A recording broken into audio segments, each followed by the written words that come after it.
آگے اس کے ساتھ ساتھ لیاقت بلوچ صاحب جو ہیں وہ تشریف لائے ہیں، ہم ان کو ویلکم کرتے ہیں۔ اوریہ مقبول جان صاحب تشریف لا چکے ہیں، ہم ان کو ویلکم کرتے ہیں۔ ہمارے اعتزاز احسن صاحب جنہوں نے 2007 کی پوری وکلا تحریک کو لیڈ کیا، ہم ان کو بھی ویلکم کرتے ہیں۔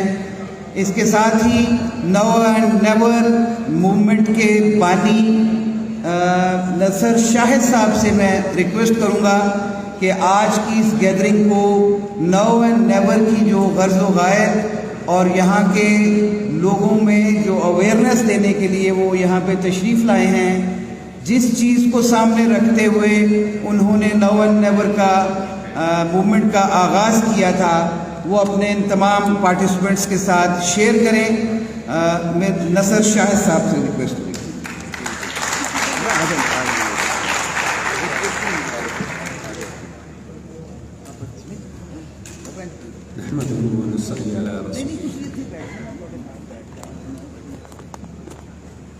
آج ہم نے پاکستان کے بہترین ذہنوں کو اکٹھا کیا ہے، قانون دان، پولیٹیشنز، جرنلسٹ۔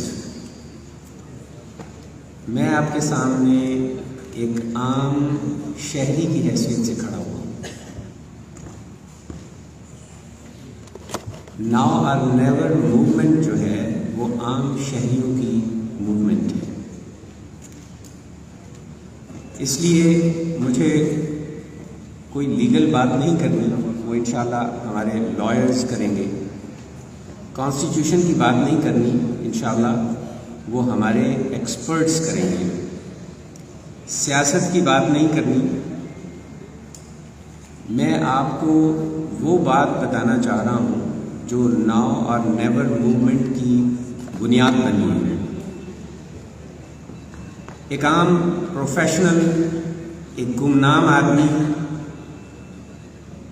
جب پاکستان کے حالات کو دیکھتا ہے، ایک صورت تو یہ ہو سکتی ہے کہ آپ سوچیں کہ میرے ساتھ تو یہ نہیں ہو رہا، آئی ایم کمفرٹیبل، مجھے کھانا بھی مل رہا ہے، میرے بچے بھی پڑھ رہے ہیں، یہ جو کچھ میں سوشل میڈیا پہ اور خبروں سے سن رہا ہوں یا سن رہی ہوں، یہ کسی کے ساتھ ہو رہا ہے۔ یہ زیادہ خبریں ہیں، کچھ ادھر کا نیریٹو سن لیں، کچھ اپنے دل کو تسلی دے لیں، لیکن آج کے دور میں اگر کسی شخص کو کسی دوسرے آدمی پہ ہوتا ہوا ظلم نظر نہیں آ رہا تو اس کی وجہ یا تو بے حسی ہے یا معاف کیجیے گا بہت مشکل لفظ ہے، بے غیرتی ہوئے اپنی سکسیس